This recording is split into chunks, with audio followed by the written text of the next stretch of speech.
10 tokoh muslim paling berpengaruh di dunia.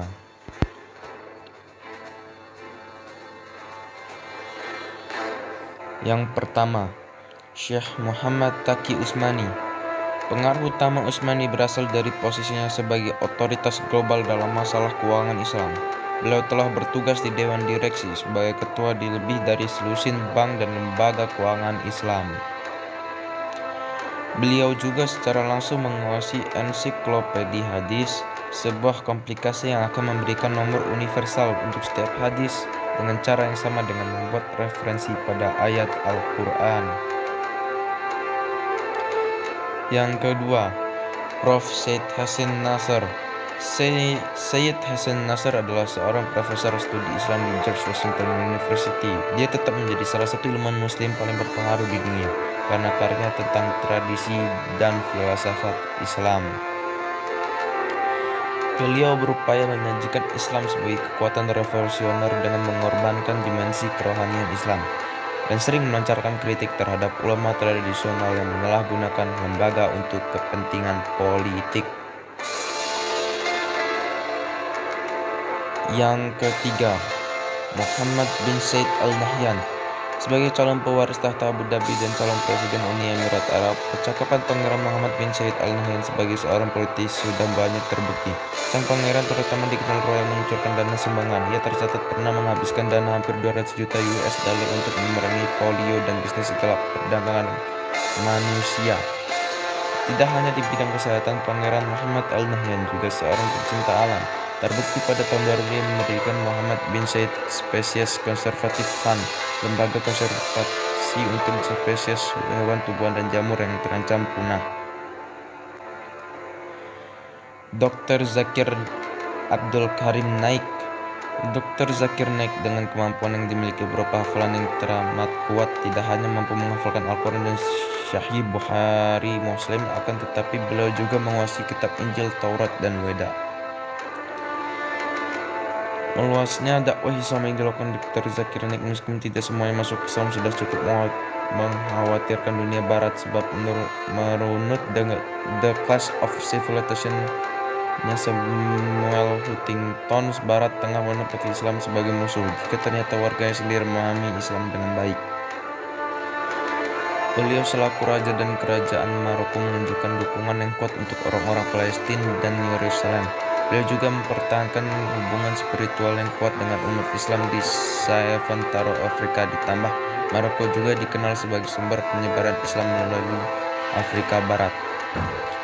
Raja Muhammad mengeluarkan seruan kepada komunitas mayoritas Muslim untuk menghormati kebebasan bergerak, kepemilikan properti, serta hubungan dengan kaum minoritas, dan lebih mengedepankan solidaritas dan pertahanan.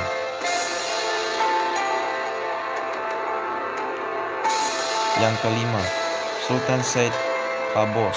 Sultan Qaboos telah membangun ribuan masjid dengan biaya pribadinya, bahkan dapat menampung hingga 20.000 jamaah. Beliau dapat menciptakan suasana Islam moderat yang kuat di Oman dengan menggabungkan secara seksama Islam tradisional dengan peradaban modern. Satu hal yang paling menonjol dari Kesultanan Oman adalah pemerataan hukum untuk semua rakyatnya. Di Oman tidak ada orang yang terlalu jauh berdekatan kesejahteraan antara satu dengan yang lainnya. Juga politik luar negerinya yang netral dan mengedepankan toleransi antara mazhab Islam seperti Sunni dan Syiah. 4. Salman bin Abdul Aziz Al Saud. Raja Salman sudah menghadapi Al-Quran sejak usia 10 tahun. Salman juga membaca Al-Quran seperti Qori dengan bacaan sempurna. Beliau dikenal dengan memimpin doa pada kesempatan tertentu hingga upacara pemakaman. Hal ini membuat rakyatnya pengaruh kuat Raja Salman di dunia Islam tidak hanya berwujud jaringan dakwah Salafisme Arab Saudi yang dikelola secara profesional dan menyebar di seantero bumi.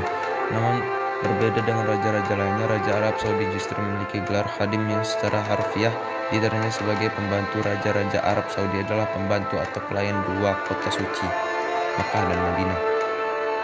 3. Al-Syed Abdullah II bin Al-Husain. Pada tahun 2004, Raja Abdullah bekerja sama dengan sejumlah ulama Islam terkemuka untuk merilis pesan dari Amman yang menghimbau agar masyarakat global memegang teguh prinsip perdamaian, toleransi, dan dialog antar agama. Mengikuti jejak ayahnya, Abdullah juga memperkuat komitmen perdamaian di negara tetangga dan mendukung pembentukan negara Palestina yang layak, independen, dan damai.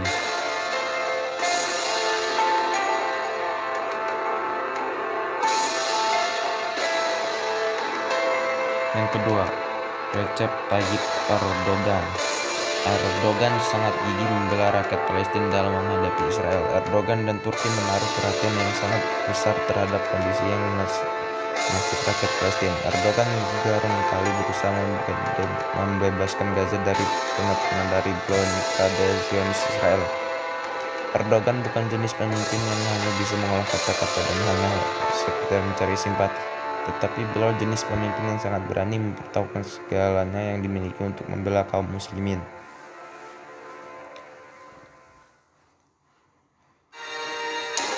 Yang pertama, Syekh Ahmad Muhammad Al-Thayyib.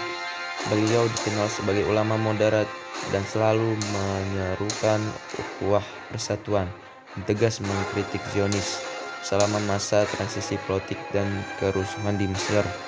Syekh Al-Thayyib berusaha untuk menangani antara porsi manual muslimin dan kekuatan oposisi.